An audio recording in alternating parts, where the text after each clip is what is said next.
사랑과 은혜가 충만하신 하나님 아버지, 믿음과 건강을 주시고 말씀을 사모하여 주일 예배를 드리게 하심을 감사드립니다.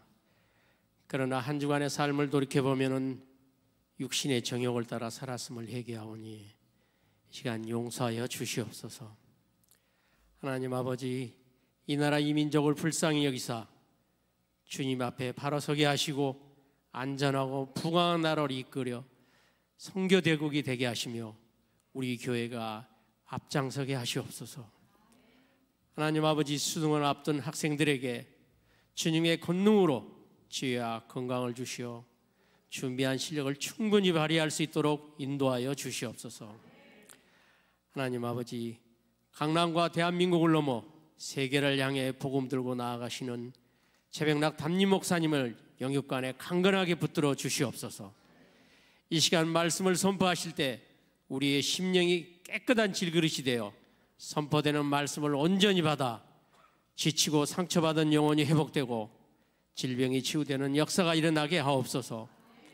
베들레헴 찬양대의 찬양을 주님 홀로 영광 받으시오며 우리들은 감동과 은혜가 넘치는 찬양이 되게 하시고 찬양대와 예배를 위해 헌신하는 손길을 위해 축복을 더하여 주시옵소서. 이 모든 말씀 우리를 구원하신 예수 그리스도의 이름으로 기도하옵나이다. 아멘.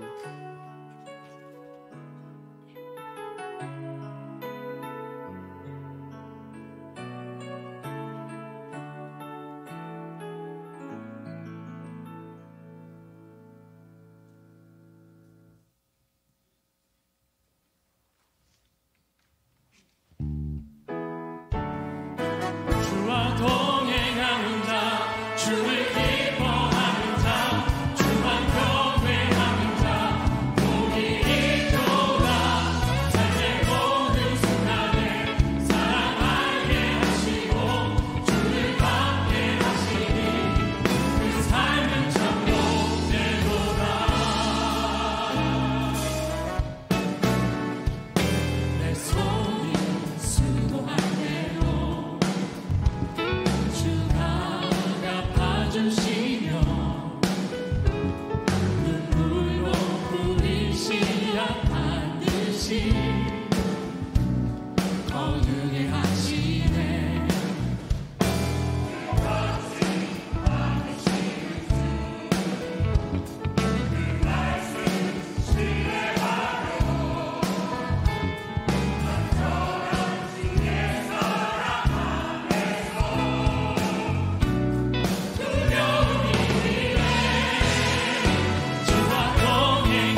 우리 다 같이 자리에 일어나셔서 즐겁게 찬양하도록 하겠습니다.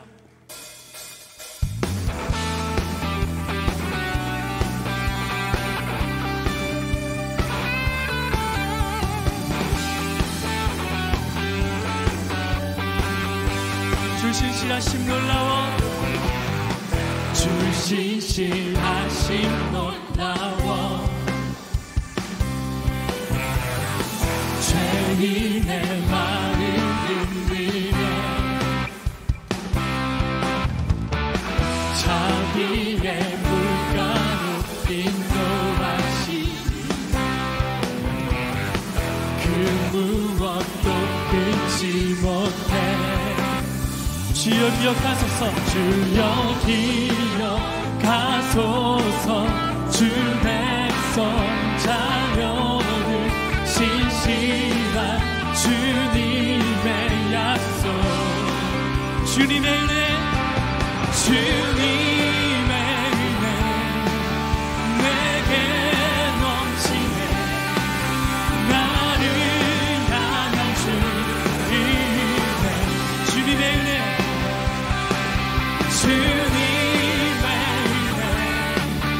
내게 넘치네. 나를 향한 주님의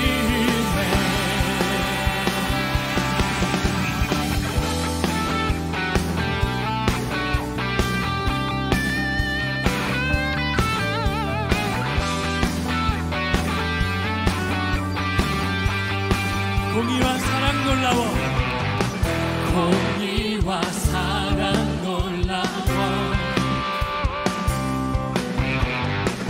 약한 자 들어쓰시네.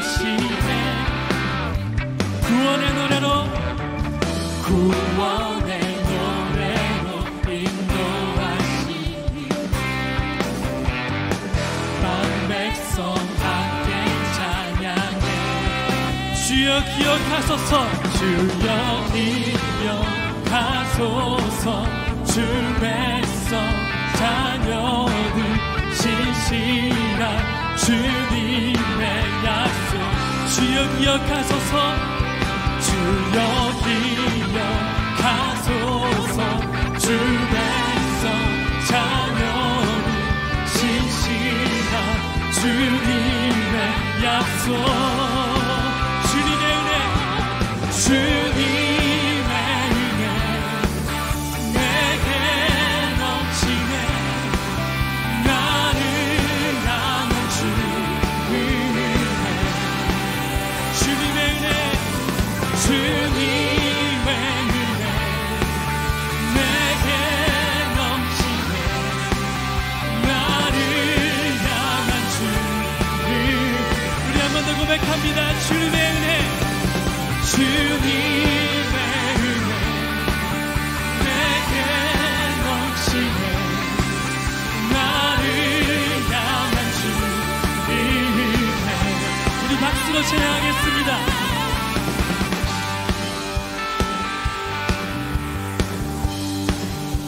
찬양 중에, 찬양 중에 눈을 들어주니 주를 보내.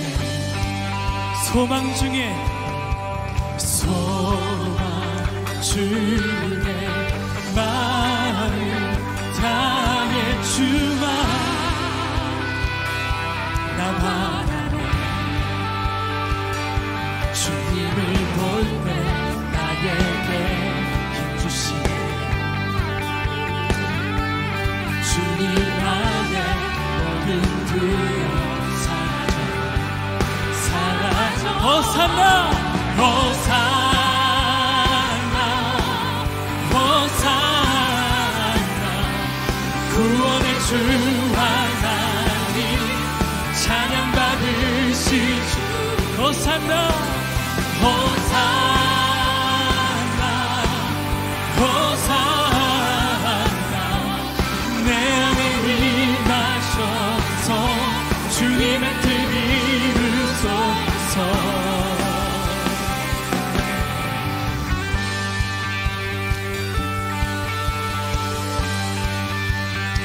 주께 드린 마음 담기로 주님 들으소서 주의 나라 상한 영혼들을 새롭게 주님을 볼 때 나에게 힘주시네. 주님 안에 모든 두려움 사라져 호산나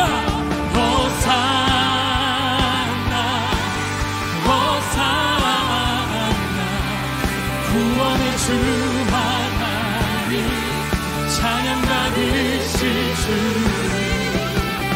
호산나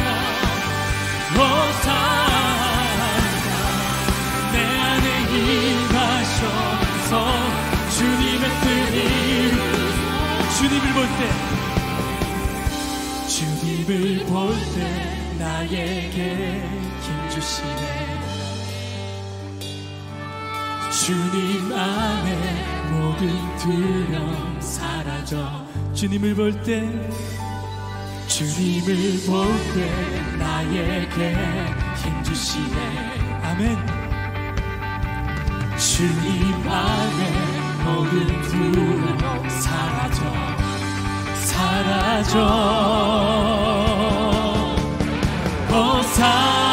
호산나 구원의 주 하나님 찬양받으실 주님 호산나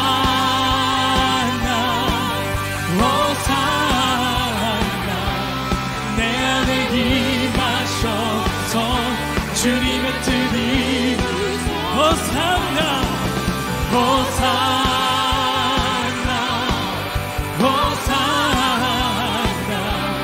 구원의 주 하나님 찬양받으실 주 호산나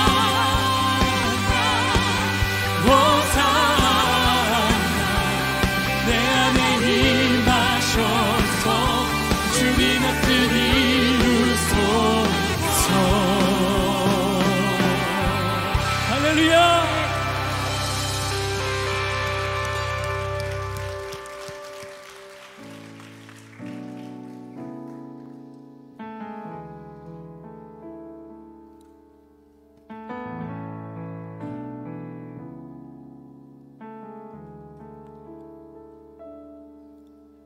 슬픈 마음 있는 자 몸과 영혼 병든 자 누구든지 부르시오. 예수 이름 부르시오.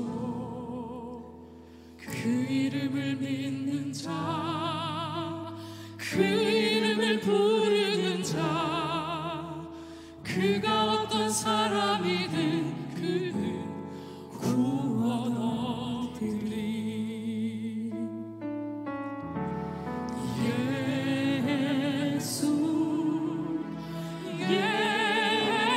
예수 오 능력의 그 이름 예수 나 외쳐 부르네.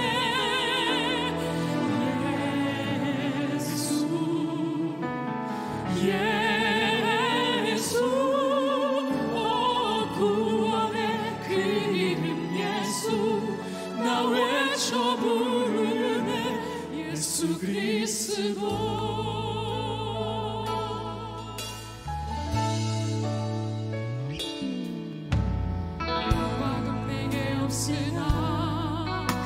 나 가진 건 너에게 주니 능력 이름 예수라.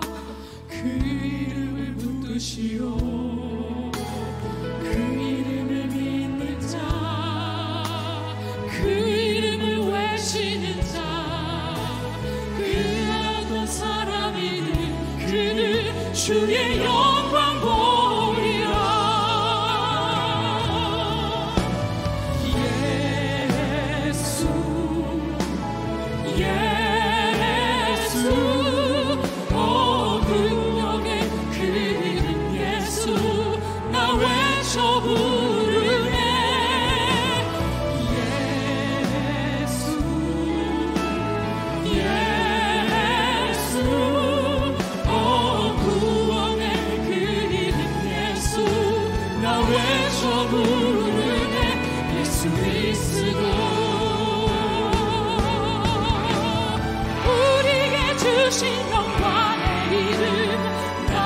다시 잠잠하리. 세상에 크게 외쳐 부르리. 나의 주 예수 그리스도.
하나님 아버지 감사합니다. 오늘 주님 앞에 저희가 나와 이 감격적인 예배로 오 예수 오 예수 능력의 그 이름 예수를 부릅니다. 주님 앞에 이 시간 저희가 귀한 예물을 드려 싸우니 드려진 예물마다 하나님 아버지 각자 사연이 있고 기도 제목이 싸우니 주께서 응답하여 주시고 하나님 아버지 드린 모든 것이 심겨져 싸우니 열매 맺게 하여 주시옵소서. 오늘도 남은 시간의 예배 가운데서도 주님 홀로 영광 받아주시며 우리의 구원자, 우리의 소망, 우리의 살아있는 유일한 이유 되신 예수 그리스도 귀하신 이름으로 기도드려 싸움나이다. 아멘. 성경 봉독 빌립보서 2장 5절에서 11절 화면을 보시고 다 같이 봉독하겠습니다. 너희 안에 이 마음을 품으라. 곧 그리스도 예수의 마음이니 그는 근본 하나님의 본체시나 하나님과 동등됨을 취할 것으로 여기지 아니하시고 오히려 자기를 비어 종의 형체를 가져 사람들과 같이 되었고 사람의 모양으로 나타나셨음에 자기를 낮추시고 죽기까지 복종하셨으니 곧 십자가에 죽으심이라.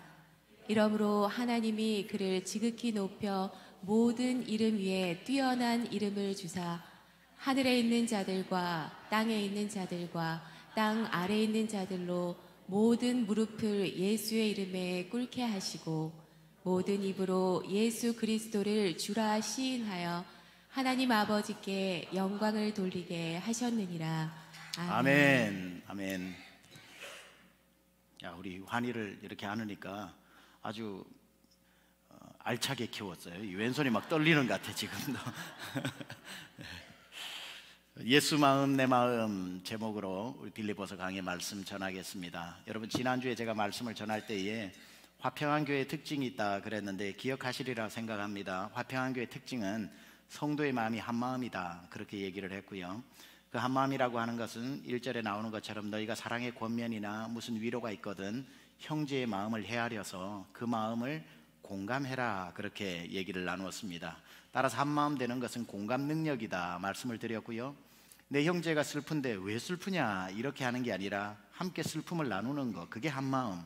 기쁜 일이 형제에게 생겼으면 왜 나는 저런 일 안 생기나 하고 시기하고 질투하는 게 아니라 내가 더불어 막 기뻐지는 거, 이러한 한 마음을 가지는 것, 이게 공감의 능력이고 그게 하나됨의 증거다 그렇게 얘기를 했습니다. 또 화평한 교회의 특징 중에 한 가지는 나보다 남을 낮게 여기는 마음이 있어서 남이 잘 되면 시기 질투하는 게 아니라 높여주고 칭찬해주고 계속해서 사람들 앞에 자랑해주는 거, 경탄하고 감탄하는 거. 제가 우리 교회 부임하고 10개월 지났는데 지난 일주일 동안 제일 칭찬을 우리 성도님께 많이 들었습니다. 이유도 없이 지나가면서 저보고 목사님 하고 이 두 손가락을 올리는데요, 처음에는 잘 몰랐어요. 그런데 보니까 우리 성도님들이 그걸 실천하시고 계시더라고요. 우리 부교육자들도 입이 귀에 걸렸습니다. 지난 몇 년 동안 우리 교회에 와 있는 동안 제일 칭찬을 많이 받았다는 거죠. 그래서 지나가면서 그냥 이렇게 두 손만 이렇게 two thumbs up 딱 엄지척을 해주는데도 사람 기분이 그렇게 좋아집니다. 저는 이게 일주일짜리 적용이 되면 안 될 것 같고 좀 우리 교회 트레이드 마크가 됐으면 좋겠다 싶어서 이렇게 한번 여러분 전후 좌우에 있는 분에게 딴 이유 설명하지 말고 그냥 눈을 보면서 이렇게 한 서너 분한테 다시 해주세요. 이렇게 네, 최고입니다. 네, 최고입니다. 네, 최고입니다. 여러분 이거 할 때에 뭐 설명 필요 없어요, 그죠? 설명해 주다가 상처 줍니다.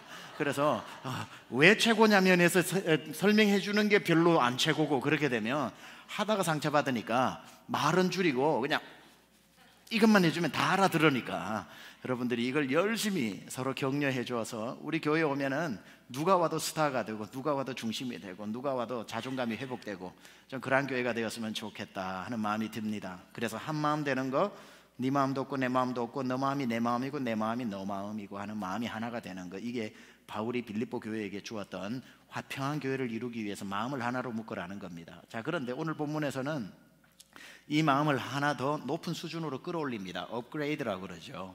이제는 너 마음에 내 마음을 맞추고 내 마음에 너 마음을 맞추는 우리 간의 마음이 아니라 이제 모두 하나 된 우리 마음이 맞춰야 될 한 마음이 있다는 겁니다. 우리가 맞춰야 될 전 컨그리게이션, 회중이 다 맞춰야 될 한 마음, 바울은 이렇게 얘기합니다. 너희 안에 이 마음을 품어라. 곧 그리스도 예수의 마음이니. 그래서 이제는 너 마음을 살피고 내 마음을 살피는 것도 중요하지만, 그렇게 해서 한 마음을 이루는 것도 중요하지만, 그 마음을 하나로 깡그리 모아서 어디 마음에 맞춰야 되냐면은 예수 그리스도의 마음에 우리가 맞추는 것. 너희 안에 이 마음을 품으라. 곧 그리스도 예수의 마음. 이 영어 성경으로 보면 좀 더 이해가 쉽습니다. Have this mind among yourselves.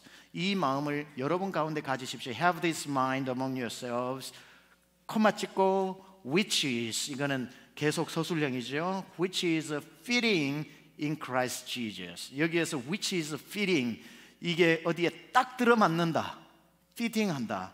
여러분 뭐 운동하는 뭐 골프를 치신 분은 피팅을 한다고 그럽니까? 그거 내 사이즈에 맞는 클럽을 만들고, 운동하는 분은 운동복이 딱 핏한 걸 하고, 피트니스, 이게 하는 게 어디에 끼워 맞추다 이 말 아닙니까? Which is fitting, 어디에 끼워 맞추는 게 Jesus Christ, 예수 그리스도에게 꼭 맞추는 거. 예수님의 마음을 내 마음에 맞추려고 하는 게 아니라 내 마음을 예수님 안에 피팅하는 거, 그게 굉장히 중요한 거죠. 제가 한 3주 전에 2주입니까 3주입니까 포항을 다녀왔습니다. 32개 교회 연합집회에 있어가지고 죄송스럽게도 오후 예배 설교 못하고 휑하니 가서 3일 동안 주일 저녁, 월요일 저녁, 화요일 저녁 집회를 했습니다. 우리 교회 청년부 부장으로 계시는 최중건 장로님이 포스코 임원입니다. 인재 창조 센터장이에요. 낮에는 집회가 없어가지고 연락이 닿아가지고 점심을 함께 나누고, 제가 꼭 포스코를 보고 싶어가지고 포스코 구경을 좀 요청을 했습니다. 덕분에 성도님 잘 만난 덕에 제가 VIP 투어를 했습니다. 보통 대통령 올 때 하는 코스로 그렇게 VIP 투어, 대통령은 더 좋을지 모르겠습니다. 하여튼 굉장히 분에 넘치는 투어를 해서 포스코를 보는데, 낮에 이제 만나러 가기 전에 그 지곡동이라고 하는 그 포스코가 만들어놓은 포항 공대도 있고 뭐 그 교수 그 빌리지도 있고 그럽니다. 거기에 이제 인재 창조 센터가 있는데 그 옆에 포항 제철 공고가 있습니다. 포항 제철 공고에 제가 우리 전도사님하고 저희 아내하고 같이 갔는데, 저희 집 사람하고 전도사님한테 우리 장로님 만나기 전에 여기 포항 제철 공고 한번 들렸으면 좋겠다. 그래서 제가 들렸습니다. 제가 포항 제철 공고를 꼭 굳이 가서 봐야 될 이유는 이 한 가지입니다. 제가 중학교 졸업하면서 고등학교 때 포철 공고에 시험을 봤던 겁니다. 그러니까 그때 시험을 보고 다시 한번 꼭 가고 싶은 마음이 있어가지고 들리게 됐죠. 그때 왜 제가 포철 공고를 시험을 보게 됐냐면, 집안 형편이 좋지 않아가지고 무조건 무료로 공부를 할 수 있는데 갔으면 좋겠다 했는데, 포철 공고가 워낙 좋은 학교입니다. 그런데 학비 다 공짜, 기숙사비 다 공짜, 옷 다 공짜, 마치고 난 포스코 100% 취직, 이제 그렇게 돼서 시험을 특차로 본 거죠. 3일을 보더라고요. 첫날 시험을 보고 필기 시험을 봅니다. 그래서 필기 시험 보고 그날 오후에 저기 쫙 벽에다가 붙어요. 그래서 명단이 있는 사람은 필기시험 합격자고 없으면 집에 가야 됩니다. 보니까 제 이름이 있더라고요. 그래 그 다음날 그 사람들이 아침에 모여가지고 포항제철 안에 들어가서 병원에서 신체 검사를 받았습니다. 신체 검사 합격을 하면은 또 이제 합격돼서, 그 신체 검사는 거의 대부분 특별한 일 없으면 합격을 하지요. 세 번째 날 실기시험을 보는 겁니다. 실기시험을. 그래서 첫 번째 날 제가 감사하게도 필기 합격, 두 번째 날 당연히 신체 합격, 이제 세 번째 날 실기시험을 보는데, 실기시험이 저에게는 가장 큰 챌린지였습니다. 왜냐하면 저는 지금도 못을 못 박아요. 못을 박기는 박는데 주변 사람이 일단 다 피해야 됩니다. 왜냐하면 이 못이 어디로 튈지를 몰라. 꽝 박으면 못이 벽으로 들어가야 되는데 저는 한 3개 치면 2개는 밖으로 나오는 것 같아요. 그러니까 이게 총알이 돼가지고 아직도 저는 미국에 있을 때도 저희 이사를 갔을 때에 한 3년은 액자를 안 걸었어요. 그러니까 도저히 뭐 안 되니까 제가 붕해를 갔다 오니까 저희 집 사람이 집사님 몇 분 도움을 받아가지고 다 걸어놨더라고요. 그러니까 뭐 지금은 자로 재고 그어도 빗줄하고 안 재고 그어도 빗줄하고 뭘 집중해 보려고 하면 손이 바들바들 떨리고 이 수전증이 있는 것처럼 그러다 보니까 3번째 날에 저에게는 그때부터도 긴장만 하면 손이 떨렸어요. 처음에 가니까 이제 5명 정도가 이렇게 심사위원이 있고 앞에 서가지고 실기 테스트를 하는데 처음에는 이게 너트입니까 볼트입니까? 이 긴 게 있고요. 이걸 돌려가지고 빨리 넣는 거 1분 안에 몇 개를 집어넣는지 이 시험을 이제 해가지고 막 어떻게 했습니다. 하다가 막 2개인가 들어가다가 빠지지도 않고 들어가지도 않아가지고 한 20초 까먹고 막 그렇게 해가지고 했는데 그 다음에 보니까 또 하나가 이렇게 넓은 판이 있는데 거기에 구멍이 있고 뭐 책받침처럼 생겼는데 구멍이 있고 별표가 있고 네모가 있고 뚫려 있는 거죠. 오각형이 있고 뭐 초승달 모양이 있고 하는데 그 조각을 여기 빈통에 넣어놓고 그걸 1분 안에 몇 개 끼워 맞추는지 그걸 또 하는 겁니다. 와, 그걸 보는데요, 이 눈이 완전히 감기어지고 머리가 백지 상태가 되니까 이게 동그라미인지 네모인지가 안 보이는 겁니다. 이게 별표인지 오각형인지가 안 보여가지고 제가 지금 보면은 동그라미에 막 세모를 집어 넣으려고 막 했던 것 같아요. 네모에다가 동그라미를 막 집어 넣으려고 하고 막 동그라미에 막 희한한 걸 오각형에 막 별 모양을 집어 넣으니까 이게 아무것도 안 되더라고요. 마음이 쿵닥쿵닥 뛰기 시작을 하는데 그때 그 면접 보는 분 선생님이겠죠. 한 분이 지나가는 말로 했어요. 저한테 한 게 아니고 본인 혼자서 지나가는 말로 했던 게 제가 아직도 기억이 납니다. 야는 공고 체질이 아닌 것 같은데 야는 공고 체질이 아닌 것 같은데 그렇게 얘기를 하더라고요. 그때 제가 이거 떨어졌구나. 그래서 마음에 절망이 되어가지고 일단은 3일 동안 다 봤으니까 걱정하지 말고 집에 가라고 연락 주겠다고 그래가지고 저는 100% 떨어졌다고 생각했어요. 근데 2주 후에 이제 전화를 해고 확인을 하는데 전화해가지고 확인을 하니까 제가 당당하게 불합격했습니다. 어떻게 합격하겠어요? 불합격한 거지. 그래서 제가 포항제철 공고를 떨어졌단 말이죠. 그때 기억이 나가지고 우리 전사님하고 같이 가서 거기 교정을 도는데 와, 왜 그렇게 그때가 주마등처럼 떠오르는지 다행히 하나님이 그 길을 막으시고 이제 그 특차였으니까 일반 시험에 연합고사를 봐서 울산고등학교를 또 들어가가지고 공부를 잘했고 그것 때문에 제가 여러분 담임 목사로 지금 서 있지 않을까 생각하고 하나님이 실수 없으신 하나님이 제 길을 그렇게 인도해 주셨다고 저는 믿습니다. 왜 이야기를 하냐면 그때 제가 끼워 맞췄던 그거 동그라미에는 동그라미로 집어넣어야 딱 맞아 떨어지는 거고 별표는 별표 모양을 끼워야 되고 세모는 세모를 끼워야지 동그라미에 네모를 아무리 열심히 끼운다고 그 열심에 감동해가지고 동그라미가 사각형 되는 거 아니거든요. 바로 너희 안에 이 마음을 품으라 곧 그리스도 예수의 마음이라 which is fitting in Christ Jesus라고 하는 것은 예수님 마음에 내 마음을 정확히 끼워 맞추라는 거예요. 예수님의 마음이 둥근 마음이신지를 살피고 그 둥근 마음을 갖다 대어서 거기에 그 마음을 맞추고 예수님의 마음을 내 마음에 모실 때도 예수님의 모양이 어떤 모양인지를 알고 내가 준비를 해서 기계가 딱 맞아야 돌아가듯이 그 마음을 맞추는 것, 이게 너희 안에 이 마음을 품어라 곧 그리스도 예수의 마음이라고 얘기하는 겁니다. 우리는 많이 예수님의 마음하고 내 마음이 따로 놀 때가 있습니다. 그냥 당연히 맞겠지 생각을 하는데 예수님은 어느 날 내 마음 가운데 너 이번에 왼쪽으로 가라고 멈춰라고 얘기를 했는데 내 마음은 열심히 달려가는 겁니다. 주님의 마음은 멈춤인데 내 마음은 다른 박질입니다. 그러면은 내 마음과 주님의 마음이 충돌을 해서 내 안에 영적 싸움이 일어나는 거죠. 주님이 안 기뻐하시는 겁니다.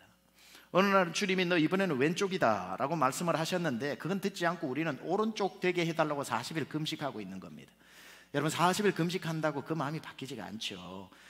주님의 마음에 맞는 방향과 맞는 방식이 중요한데 우리는 종교적 열심을 하면 된다고 생각을 하니까 자꾸 하나님의 마음과 내 마음이 부딪히게 된다는 겁니다. 종교적 열심을 내기 전에 더 중요한 건 뭐냐면 내가 예수님의 마음이 내 마음에 꼭 들어맞는지 그걸 살피는 게 먼저 중요합니다. 오늘 성경에서 너희 안에 이 마음을 품어라 곧 그리스도 예수의 마음이다. 딴 마음 품지 마라. 예수의 마음을 품어라. 예수의 마음을 품고 살아가는 것이 가장 중요하다라고 말씀하시는데 여기서 질문, 예수님의 마음을 품는다는 건 무슨 뜻인가? 그럼 그 마음을 품고 싶은데 그 마음을 품는다는 건 어떤 것인가? 알아야 그분의 마음을 품고 사는 삶의 태도가 나올 텐데, 그러면 예수님의 마음은 어떤 마음인가를 알아볼 필요가 있겠죠. 그러면 그 마음을 품고 살면 예수님이 살았던 방식으로 우리도 살 수 있지 않겠습니까? 그래서 예수님의 마음의 가장 오늘 본문에 나오는 큰 특징이 뭐냐면 자기를 비워 종의 형체를 가진 낮아지는 자세, 겸손한 자세. 따라서 예수의 마음을 품고 살아가는 사람의 가장 큰 특징이 뭐냐면은 겸손하다는 겁니다. 자기를 낮춘다는 거예요. 자기를 주장하지 않고 자아가 살아있지 않고 자기를 낮춘다는 것, 이거 굉장히 중요한 겁니다. 여러분, 예수님이 하나님이신데 인간이 되셨다는 건 대단하신 거거든요. 얼마나 낮아져야 하나님이 인간이 되겠습니까? 그런데 하나님이면서도 하나님됨을 주장하지 않고 인간을 구원하기 위해 기꺼이 인간이 되신 그 낮아진 자기 비움의 자세를 배우라는 겁니다. 여러분, 우리는, 제가 미국에서 목회를 하다가 그 이디오피아의 오모나다라고 하는 한 마을을 세미안교회가 어답트를 했습니다. 그 입양을 했습니다. 거기에 있는 아이들을 다 지원을 하고 우물을 파주고 뭐 이렇게 하게 해서 그 마을 하나를 전체 완전히 새마을 사업하듯이 저희가 디벨롭을 시켜준 적이 있습니다. 그러니까 몇 번을 방문을 했죠. 가면은 대통령보다 더 반가워합니다. 왜냐하면 우물을 파주니까 그 8시간씩 가야 되는데, 뭐 우물을 파주니까 집에서 그냥 집 앞에 동네 한가운데서 시원한 물이 나오니까 아이들도 계속 후원해주고 양도 사주고 소도 사주고 한 마을을 그냥 하니까. 근데 그 이디오피아를 가려면요, 미국에서, 한국에서는 얼마나 까다로운지 모르겠는데 미국에서는 이디오피아 가려면요 한 6개월 전부터 주사를 놓습니다. 거기서 경계하는 나라에 가려면 6개월에 한 번씩, 6개월부터 한 달에 한 번씩 와서 이 주사 놓고 또 가서 주사 놓고 또 가서 주사 놓고. 아유, 이디오피아 한번 가려고 제가 주사를 얼마나 많이 맞았는지 모릅니다. 그리고 뭐 이거 조심하고 저거 조심하고 집체 교육받고 나라에서 그렇게 다스립니다. 혹시 가서 병균 하나 가지고 올까 봐. 그러니까 점점점 그 나라에 가면은 어떻게 할까? 우리보다 못 사는 나라에 갈 때 여러분 얼마나 고민합니까? 테러가 일어나면 어떡하지? 거기 요즘 뭐 유행병이 있다고 하는데, 거기에 입맛이 안 맞으면 어떡하지? 뭐 고민 다 하다가 결국은 조그만 하는 뉴스가 나오면 못 간다고 캔슬하지 않습니까? 인간이 인간에 사는 동네에 가는데도 이렇게 우리는 부담스러워하고 힘들어하는데 하나님이 이 땅에 내려오셨다는 것은, 그래서 이 세상 최초의 선교사가 예수님이라고 그러지 않습니까? 타문화권으로 내려오신, 언어도 다르고 문화도 다르고 모든 것이 다른 세상으로 기꺼이 내려오신 예수님. 도대체 인간이 인간의 땅으로 가는데도 한없이 낮아지는 마음을 가져야, 한번 먹어보자, 죽으면 죽겠지, 이 각오로 가는데, 하나님이 인간의 몸을 입고 이 땅에 오신 건 얼마나 낮아진 마음이냐고요. 그런데 그런 마음을 우리가 품으라고 얘기하는 겁니다.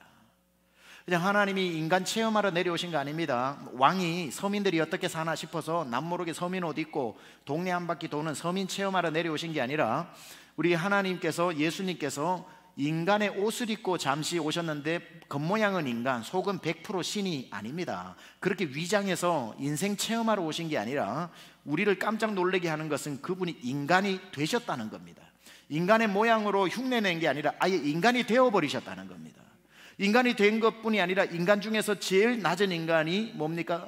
죄수들이죠. 감옥까지 들어가는 죄수의 몸을, 인간의 몸을 입고 오셔서 인간보다 더 낮은 죄수의 몸이 되셨고, 죄수보다 더 낮은 죄수들도 급이 있는데 제일 흉악한 살인자들만 십자가에 달린다고 하는 가장 흉악한 범죄의 옷을 입고 그것이 되셨고, 그리고 이 땅도 없어서 무덤까지 들어가서 낮아질래야 낮아질 수 없는 그 자기를 완전히 비워서 낮아진 그 모습을 성도들 우리 마음에 품으라고 이야기하는 겁니다. 그러니까 오스 기니스라고 하는 사람은 생명이라고 하는 책에 기독교의 매력은 위대한 상승에 있는 게 아니라 위대한 하강에 있다. The Great Ascent에 있는 게 아니라 The Great Descent에 있다, 이런 말을 합니다. 기독교인 치고 나는 예수 믿어가지고 부자 됐다, 예수 믿어서 성공했다라고 위로 올라가는 얘기는 재미없다 이거예요. 기독교의 본질을 모르는 사람이라는 겁니다. 진짜로 기독교의 본질을 아는 사람은 나는 예수를 믿고 이것을 버렸다, 이것을 포기했다, 이렇게 낮아졌다, 누릴 수 있는 기득권을 포기했다, 나는 이렇게 내려갔다, 자기 겸손과 자기 낮아짐을 이야기하라는 거죠. 그게 기독교의 핵심이고 기독교의 진리라는 겁니다. 왜? 예수님이 그렇게 사셨기 때문에. 그 마음을 품고 사는 것. 천국에 계시면서 인생을 굽어보지 않고 인간의 땅으로 내려오신 그 예수님. 자, 그렇다면 낮아지셨다, 예수님의 낮아진 마음을 품자라고 할 때에 그 마음은 어떤 마음일까? 알아야 품죠. 그래서 제일 중요한 단어가 자기를 비웠다, 이 말입니다. 자기를 비웠다. 예수님은 하늘에서 내려올 수 있는 동인이 된 가장 중요한 게 뭐냐면 자기를 비워버리셨다는 거예요. 그걸 헬라어로 케노시스라고 그럽니다. 뭐라고요? 케노시스. 여러분 다른 건 다 잊어버려도 케노시스 단어 하나는 좀 알고 계시면 좋겠습니다. 헬라어로 자기 비움입니다. 자기 비움. 기독교의 핵심입니다. 자, 자기를 비웠다라고 해도 이게 의미가 잘 안 와요. 그래서 영어로 NIV에 보면 자기를 비웠다라고 하는 게 아주 명확하게 설명되어 있습니다. Make himself nothing 이렇게 얘기합니다. 자기를 비웠다는 것은 make himself nothing, 자기를 없는 존재로 만들어버렸다 이 뜻입니다. 킹 제임스 버전은 뭐라고 하냐면 no reputation이라고, 아무 명성을 취하지 않았다 이 말입니다. 근데 NIV 성경이 더 확실히 감이 오는 것 같아요.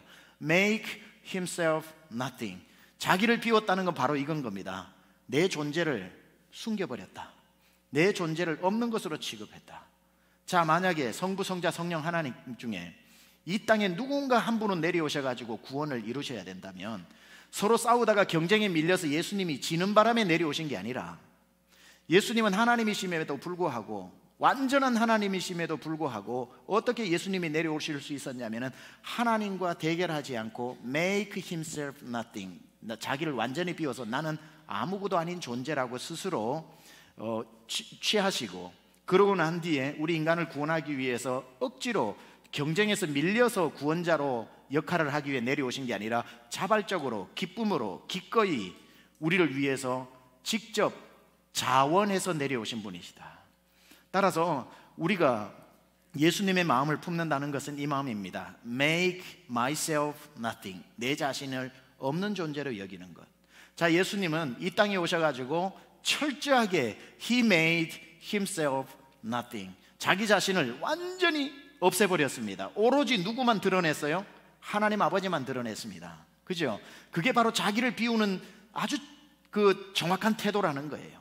예수님이 오셔가지고 나를 좀 보아라, 나에게 주목 좀 해라, 내가 하늘에서 쫓겨 내려온 것만 해도 억울한데 영광은 내가 취해야 되겠다 하지 아니하시고, 예수님이 여기 오셔서 33년 사시는 동안 철저하게 He made himself nothing, 예수님은 자기 자신은 완전히 감추어버리고 오로지 예수님을 통해 하나님만 보이도록, 그래서 누구든지 예수님을 볼 때에 거룩하신 이여 그러면 예수님 불같이 화내셨습니다. 너희는 왜 나를 거룩하다고 하느냐 하고 자기 스스로를 made himself nobody, nothing, 막 자기를 완전히 감추고 난 뒤에 거룩하신 분은 하나님 한 분밖에 없다라고 하나님을 드러내는 삶을 사셨다는 겁니다.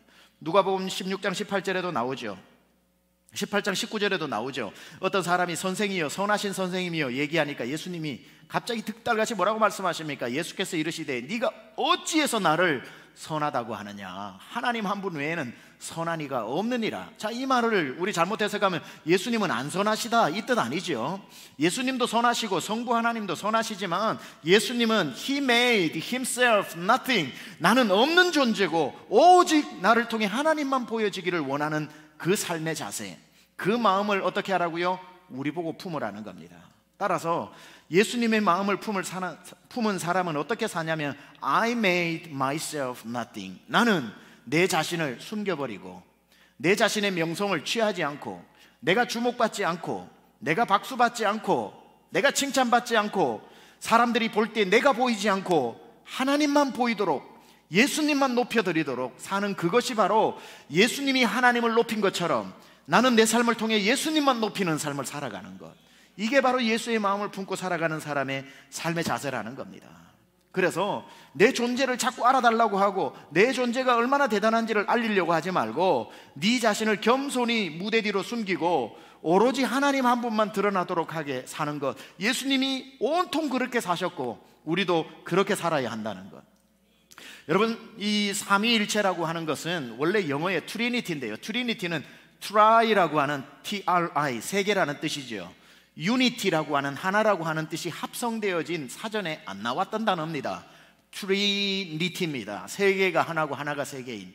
자, 그렇다면 어떻게 세 분이신 이분이 완전한 하나가 되었을까? 그래서 그 어느 누구도 세 분이라고 말할 수도 없고 그 어느 누구도 한 분이라고 말할 수 없기에 세 분이면서 한 분이시고 한 분이면서 세 분이시라고 말할 수밖에 없는 완벽한 한 분으로 영원전부터 지금과 영원까지 어떻게 그 유니티가 깨지지 않을까 궁금하지 않습니까? 하나님은 어떻게 성부, 성자, 성령이 완벽한 한 분으로서 퍼펙트한 유니티를 형성하고 있을까?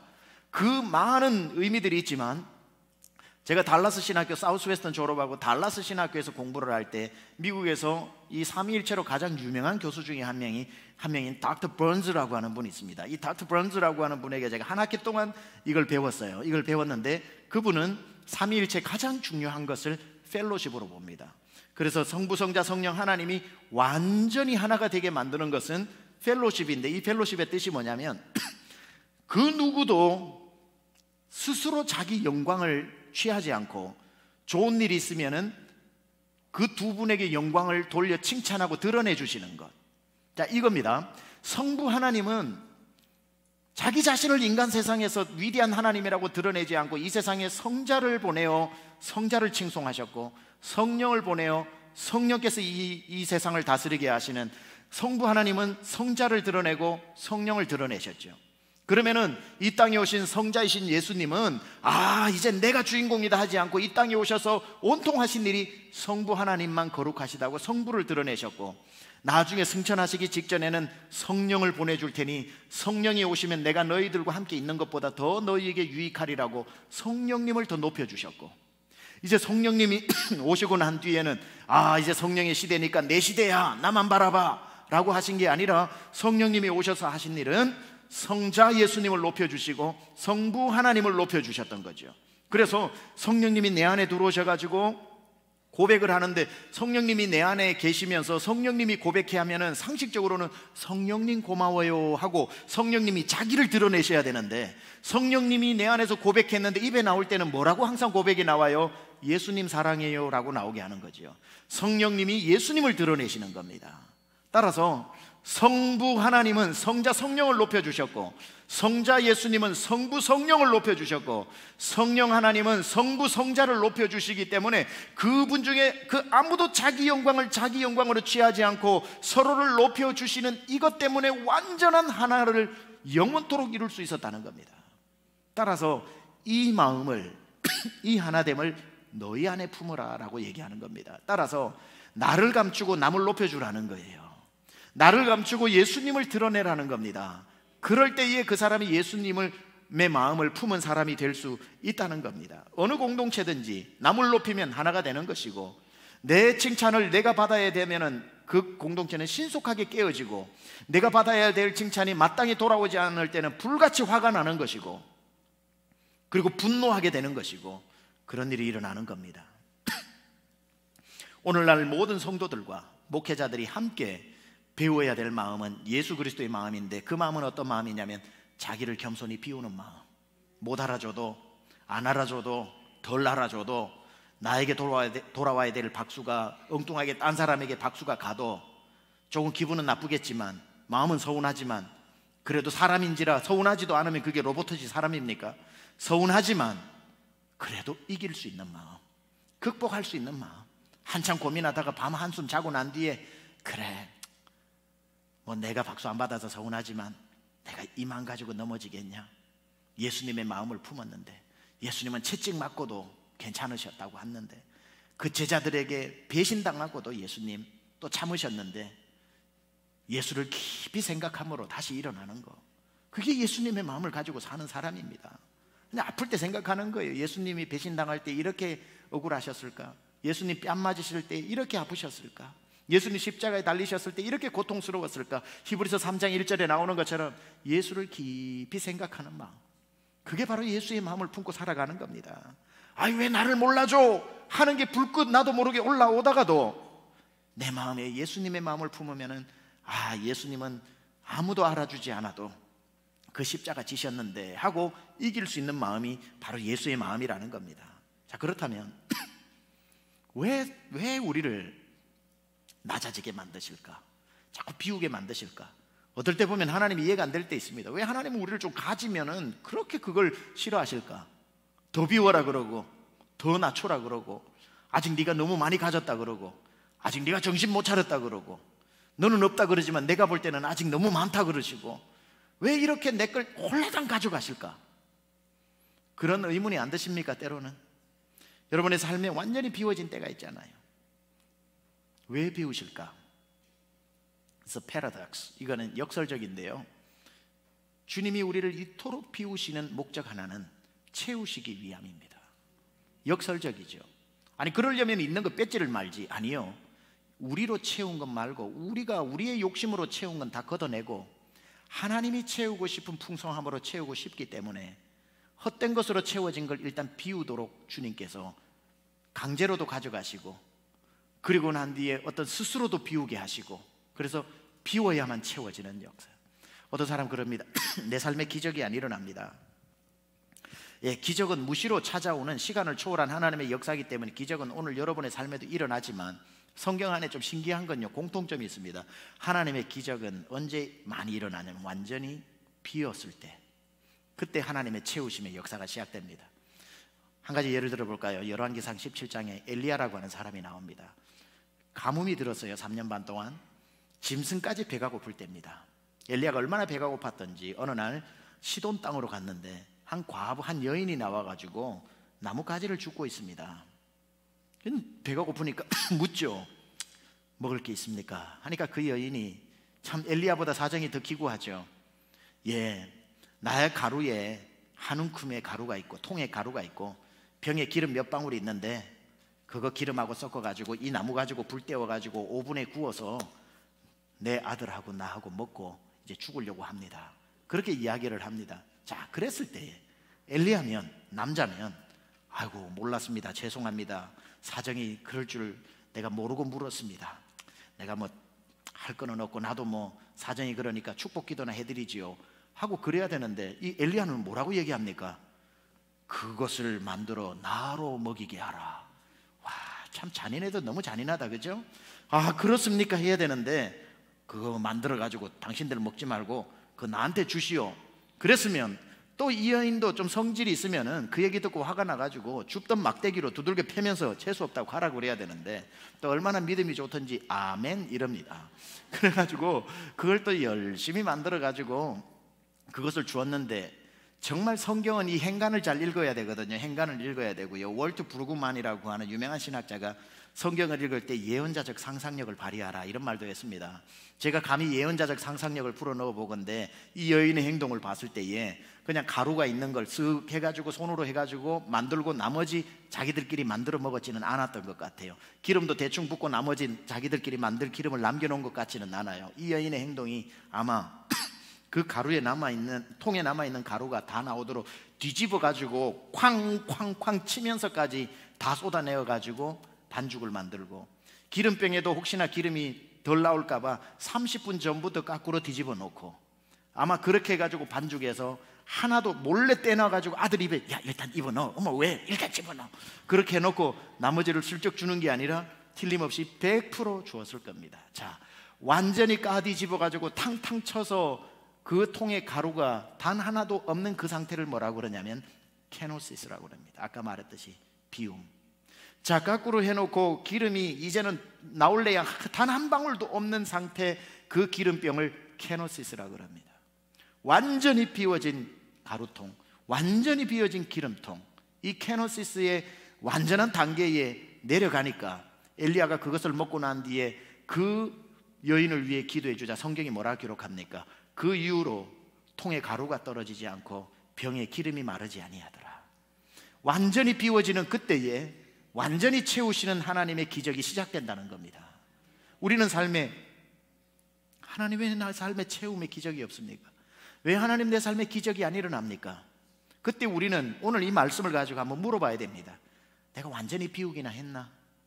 내 속에 있는, 내 시퍼렇게 살아있는 내 자아는 죽었고, 내가 도움도 되지 않는 한 줌에 내가 가루를 붙잡고 이거 없으면 나 죽어 하고, 혹시 이게 없어야 채워지는데 이것 때문에 하나님의 채우심이 오히려 지연되고 있는 것은 아닐까? 기름 몇 방울 때문에 내가 하나님의 축복을 가로막고 있는 것은 아닐까? 기적이 없다고 말하기 전에 내 삶에 완전한 케노시스가 일어났는지를 물어볼 필요가 있는 거죠. 베드로를 찾아오신 예수님은 베드로가 물고기 몇 마리라도 잡아가지고 기분 좋아서 비늘 벗기고 있을 때는 베드로야 나를 따라오라 그러면 절대 안 따라올 줄 알았습니다. 베드로에게 찾아오는 시간을 예수님은 정확하게 빈 배로, 빈 그물로, 배도 케노시스, 그물도 케노시스가 되었을 때에, 아무 소망이 없는 그때에 예수님이 찾아오시고 자, 깊은 데로 가서 그물을 내려라. 몇 마리라도 잡았으면요 절대로 밤새도록 고생한 베드로 안 갑니다. 아이고 깊은 데로 안 가도 됩니다. 오늘 몇 마리 가지고 우리 식구 먹으면 됩니다. 불순종했을 겁니다.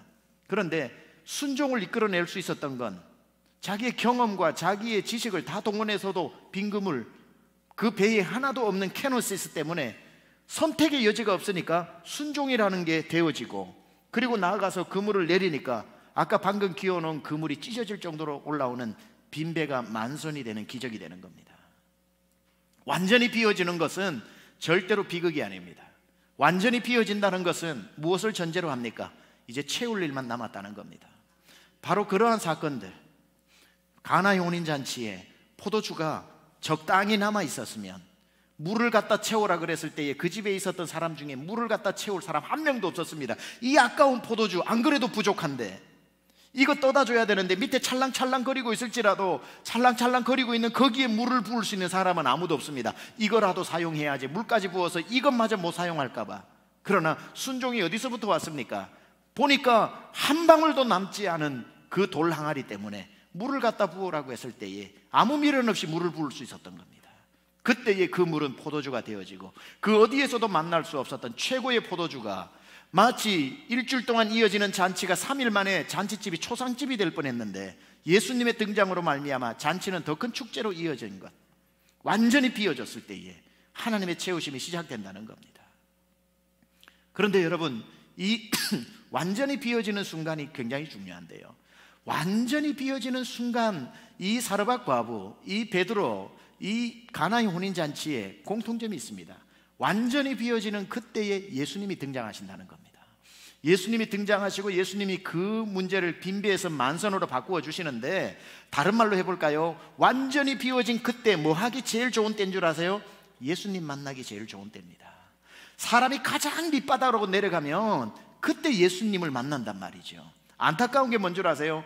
그렇게 어렵게 밑바닥까지 내려가 놓고도 그 밑바닥에서 예수님 딱 만나려고 절호의 기회가 왔는데 전화 한 통이 와가지고 김 사장이 돈 구워준다고 그러니까 금방 세상을 쫓아가가지고 이 사람 붙들고 저 사람 붙드느라 예수님 만날 그 주옥 같은 시간을 또 잃어버리고 영원히 쳇바퀴 돌듯이 그 사이클을 어려움 가운데 돌고 있는 사람들, 어려워졌을 때, 바닥으로 내려갔을 때는 예수님밖에 없잖아요. 그때 예수님을 만나야 되는 거죠. 여러분, 사람들이 많을 때 예수님이 잘 안 보이죠. 예를 한번 들어볼까요? 이건 1, 2, 3, 4부에는 예를 안 들었던 겁니다. 왜 사람들이 바닥에서 예수님 만나는 줄 아세요? 왜 지하같이 지하 2층, 3층에서 예수님을 만나는 줄 아세요? 자, 10층짜리 빌딩이 있다고 합시다. 지상 10층, 지하 3층. 10층에서 내가 엘리베이터를 탔어요. 내 목적지는 지하 3층입니다. 너무너무 내 삶이 힘들어. 그런데 10층이니까 전부 사람들이 올라탑니다. 그리고 9층에 가도 사람이 더 올라탑니다. 8층에도 사람이 올라탑니다. 그 다음부터는 사람이 내리기 시작합니다. 꽉 들어찼어요. 예수님이 여기 계시고 사람들도 많이 있다고 생각해 봅시다. 7층에 가서 사람이 좀 내리고, 6층에서 내리고, 1층에서 내리고, 그 반 다 내리고, 지하 1층에서 내리고, 지하 2층이니까 다 내려버리고 지하 3층 내려갔는데 문득 보니까 예수님이 여기 서 계십니다. 예수님 언제부터 여기 계셨어요? 나 10층부터 있었지. 10층부터 있었지만 사람들 때문에 예수님이 안 보이죠. 우리는 지하 3층에 가서 인생의 가장 바닥에서 예수님이 찾아오신다고 생각하는데, 사실 말씀드리자면 찾아오신 게 아니라 예수님은 여러분 인생 최고의 날 때도 곁에 있었고 최악의 날 때도 곁에 있었는데, 최고의 날 때는 사람들 보느라 안 보였고 다 떠나갈 때도 떠나가지 않고 마지막 바닥까지 함께 계시는 분은 예수님밖에 없기에 그때 비로소 예수님이 보여서 예수님 만나는 겁니다. 예수님이 이런 분이시라고요. 가장 바닥에서 예수님 만나는 것과 예수님 만나고 난 뒤부터 그 빈배는 만선의 배로 바뀌는 기적의 시작이라는 것을 기억하십시오. 그 바닥에서 예수님 못 만나면 안 됩니다. 만선도 안 되고 새로운 포도주도 생기지 않고 가루와 기름통에 기름이 마르지도 않는 이런 기적은 일어나지 않고, 여러분, 바닥에서 가장 급하고 가장 먼저 해야 될 일은 예수님의 방문을, 예수님과의 만남을 반드시 이루어내야 하는 겁니다. 그러고 난 뒤부터, 자, 이제 말씀을 마무리하면서 예수님이 왜 하늘 보좌를 버리고 공중에서, 그리고 땅 위에서 땅 아래까지 오셨을까? 이제 우리의 인생을 반전시키는 오늘 단어가 나옵니다. 9절, 10절, 11절에 오늘 9절부터 한번 읽어보겠습니다. 위대한 하강은 위대한 상승으로 이어지는데 같이 읽습니다. 시작. 이러므로 하나님이 그를 지극히 높여 모든 이름 위에 뛰어난 이름을 주사 하늘에 있는 자들과 땅에 있는 자들과 땅 아래에 있는 자들로 모든 무릎을 예수의 이름 앞에 꿇게 하시고, 자, 요거 놔두세요. 다시 그 앞에 거 10절. 하늘에 있는 자들과 땅에 있는 자들과 땅 아래에 있는 자들. 왜 하늘 보좌에서 공중으로 오시고 땅 위로 오시고 땅 아래로 오셨는지, 내려갈 때는 왜 그랬는지, 다시 하나님이 그를 높이실 때는 땅 아래에 있는 자도 땅 위에 있는 자도 공중에 있는 자도 다 예수님 앞에 무릎 꿇고 그들을 구원해서 하나님 앞에 데리고 가려고. 11절. 모든 입으로 예수 그리스도를 주라 시인하여 하나님 아버지께 영광을 돌리게 하셨느니라. 예수님이 그 하늘 보좌를 버리고 왜 조금 더 낮은 곳에 찾다, 더 낮은 곳은 없을까? 여기 감옥이 있구나. 더 낮은 곳은 없을까? 십자가가 있구나. 더 낮은 곳은 없을까? 죽음이 있구나. 더 낮은 곳은 없을까? 무덤이 있구나. 왜 내려가셨죠? 공중의 권세 잡은 자, 공중에서는 공중의 권세 잡은 자들의 그 권세를 뺏어오시고, 땅 위에 오셔가지고는 결박, 가난, 저주에 있는 사람들에게 그 결박을 풀어주셔서 구원하시고, 땅 밑으로 내려가서 죽은 자들의 사망 권세를 깨면서까지 그들을 구원하시기 위해서 공중과 땅 위와 땅 아래에 있는 모든 사람들을 구원하여 예수 이름 앞에 무릎 꿇고 그들을 하나님 앞에 돌려들어 하나님께 영광 돌리게 하려고. 하나님이 여러분을 실패하는 것을 즐거워해서 여러분을 낮은 곳으로 인도하시는 것이 아니라, 왜 나를 낮은 곳으로 가게 하실까? 왜 낮은 곳으로 가게 하실까? 높은 곳에서는 볼 수 없는 사람들이 있는데 낮아지면 그 사람들이 보이고, 낮아지면 더 낮은 곳에 있는 사람이 보이고, 더 낮아지면 더 낮은 곳에 있는 사람이 보이다가 하나님의 때가 이르면 나를 다시 일으켜 세울 때는 그들 모두를 끌어안고 올라가서 하나님 앞에 데리고 가는, 구원시킬 수 있도록. 때로는 여러분의 경제의 고난을 경험시키고, 때로는 육신의 고난을 경험시키고. 세미양교회도 권사님 한 분 중에 본인이 암에 걸렸다가 치료를 받았어요. 마치고 나니까 남편이 암에 걸렸어요. 치료를 받았어요. 남편과 치료를 받고 났는데 30대 초반 되는 아들이 암에 걸렸어요. 또 치료를 받고 아주 장기 투병을 하고, 고난도 그런 고난이 없어요. 그런데 제가 가가지고 성도님들한테 기도를 해주고 그 마음을 함께 나누지만, 목사니까 하나님이 부어주신 마음이 있으니까 하지만, 그 투병하고 있는 분 중에 가가지고 제가 힘내세요 집사님 한마디 하는 것하고, 그 권사님이 와가지고요, 그 암투병 하는 사람에게는요 야단을 쳐도 위로로 듣던데요. 힘내! 라고 야단을 쳐도 서운하지 않던데요. 아파 본 사람이 아파 본 사람 위로하니까, 아파 본 사람이 아파 본 사람 야단치니까 그게 서운하지 않고 위로로 듣던데요. 제가 야단쳐 보세요. 얼마나 마음이 아프겠어요. 아파 본 사람은 저 사람이 지금 무슨 생각을 하고 있는지 다 알거든요. 지금은 야단쳐서라도 깨워줘야 될 때가 있고 어루만져서 울어줘야 될 때가 있는 걸 알던데요. 아프다 그러면 그게 얼마나 아픈 건지 이분은 알던데요. 당신이 아파보고 남편이 아파보고 눈에 넣어도 안 아픈 아들이 아파보는 걸 보니까 이분이 엄청나게 하나님 앞에 위로자로 섰습니다. 성도들을 깨우기 시작하는데 무서울 게 없는 거예요. 다 이해하는 거예요. 아프면 그분한테 찾아갑니다. 여러분, 신유의 은사는 다른 데 있는 게 아닙니다. 신유의 은사는 손을 얹으면 딱 낫게 하는 그런 능력이 아니라 간절한 기도가 응답받는데, 아파서 치료받아 본 사람이 기도를 할 때는요 그 아픔을 그대로 느낍니다. 그러니까 보통 사람은 주여 할 것도 이분은 막 눈물을 흘리면서 기도해 주니까 간절한 기도에 하나님 응답 안 해주실 수가 없으니까 낫게 되니까 그게 우리 눈에는 신유의 은사로 보이는 거거든요. 내려간 사람만이, 경제적으로 어려웠던 경험을 해본 사람은 정말 어렵다 그러면은 그 어려움이 뭔지를 알고, 그래서 하나님이 내 바닥에서 머물러 있게 하시는 종착역이 아니라 예수님도 낮아졌을 때 9절부터 그러므로 하나님이 그를 지극히 높여 땅 아래 있는 것이나 땅 위에 있는 것이나 공중에 있는 모든 무릎을 예수 앞에 무릎 꿇게 하고 다시 그 모든 사람을 구원하게 하시기 위해서 위대한 상승을 준비하기 위해 먼저 위대한 하강을 하게 하신 것. 어쩌면 하나님께서 우리에게 이루고 있는 그 일이 아닐까. 몇 번 제가 간증을 했지만 간단하게 말씀드리고 마무리합니다. 98년도 IMF 때 미국을 유학 갔죠. 아침 9시부터 저녁 5시까지 풀타임으로 공부를 하는데 그 외에 경제적 사정이 너무 어려우니까 가자마자 제일 먼저 했던 게 접시 닦기. 어우, 뜨거운 접시가 쉬지도 않고 들어오는데 이 손에 화상을 다 입게 생길 정도로 접시 닦고, 오후 6시부터 저녁 10시까지 청소를 하는데 변기 닦고, 오전에는 접시 닦고 저녁에는 변기 닦고, 나중에는 웨이트를 하는데 3개월 되니까 이 구두 밑창이 새 구두가 구두 밑창이 빵꾸가 다 납니다. 얼마나 뛰어다니는지. 왜 이런 일을 해야 될까? 나중엔 독일 아저씨 쿨만이라는 아저씨 만나가지고 그 아저씨는 다 쓰러져가는 집을 사가지고 고쳐가지고 파는 일을 하는데 저를 취직시켜가지고 그 폐가 수리를 하는데 날마다 먼지 뒤집어 쓰고, 왜 내가 그 페인트를 벗겨내면서 이 일을 해야 되는지.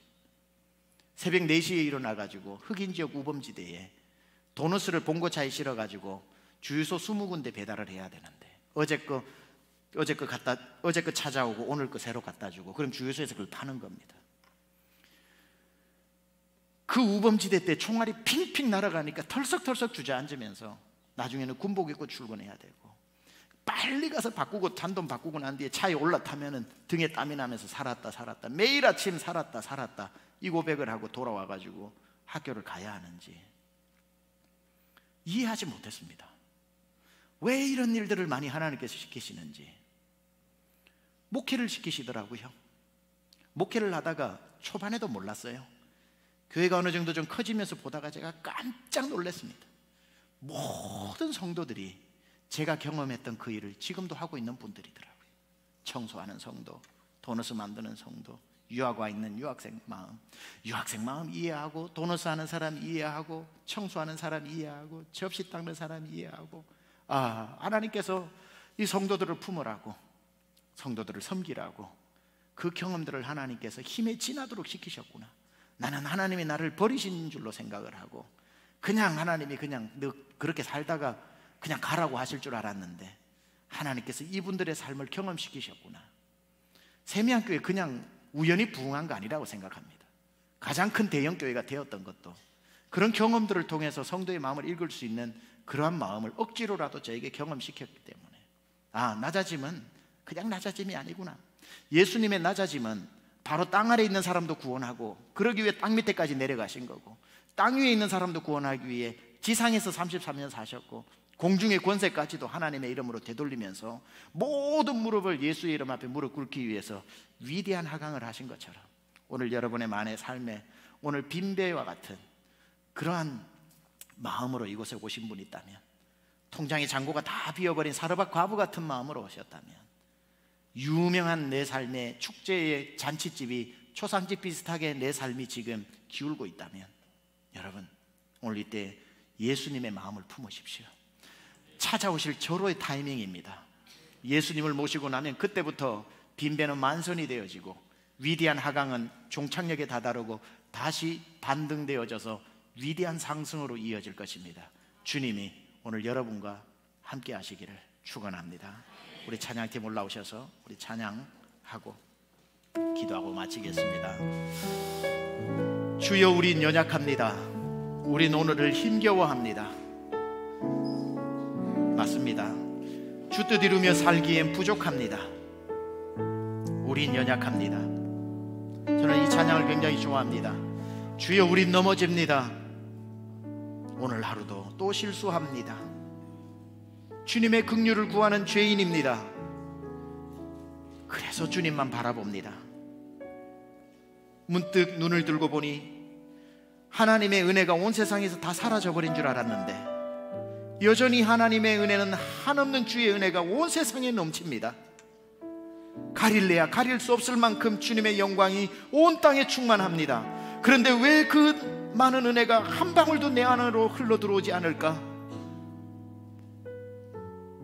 비워야 채울 수 있기 때문에 고집스럽게 붙잡고 있는 그 한 가지가 비워질 때까지 주님도 안타까운 마음으로 축복을 지연하고 있는 것 아닐까요? 하나님, 오늘도 못난 자아가 시퍼렇게 살아있다면 이 마음 빼내고 예수의 마음 품게 하여 주옵소서. 아직도 높아진 마음이 있어서 예수님의 마음과 조각 그림이 맞지 않다면 이 마음을 하나님 솎아내 주시옵소서.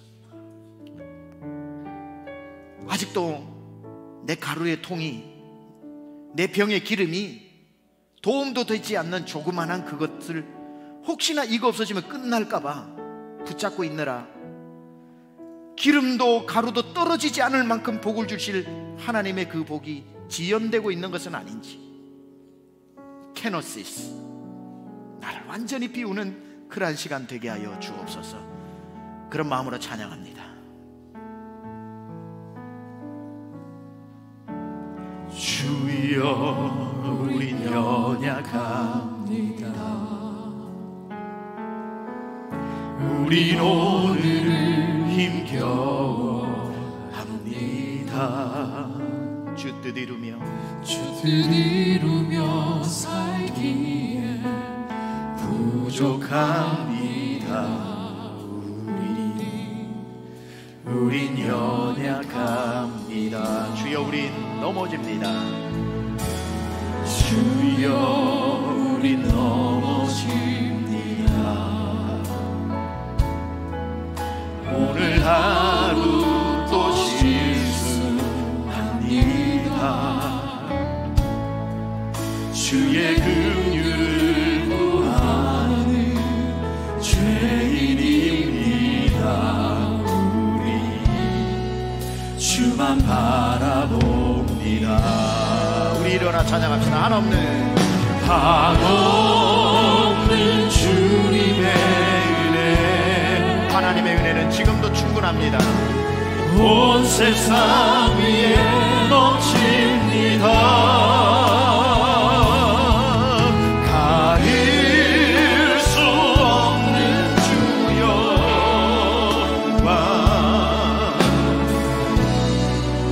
땅 위에 주만 합니다. 주님만 이기리오니 우린 그 길 따라갑니다. 그날에 우리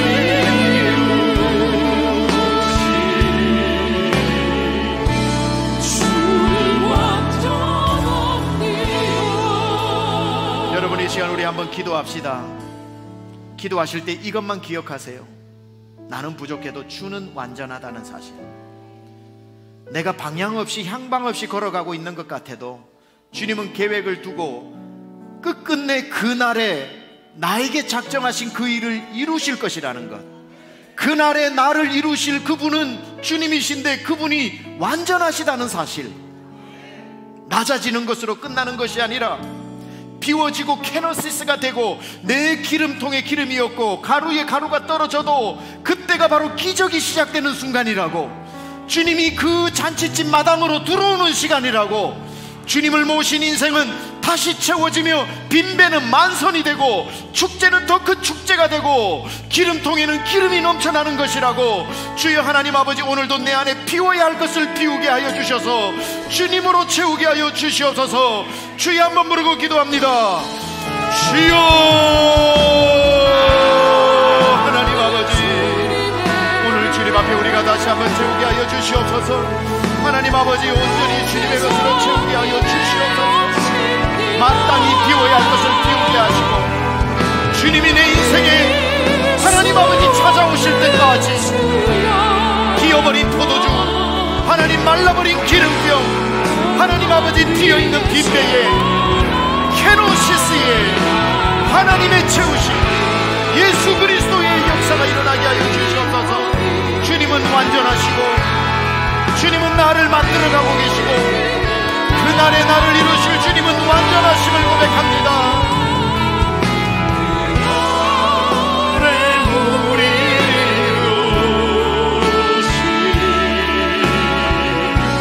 주는 완전합니다.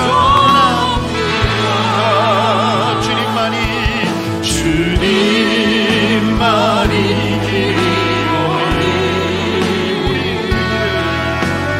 우리 그 길 따라갑니다. 그날에 우리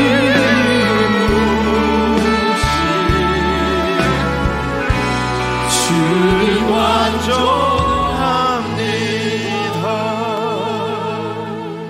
하나님, 그날에 우리를 가장 멋진 작품으로 이루어 주실 주는 완전하신 분이십니다.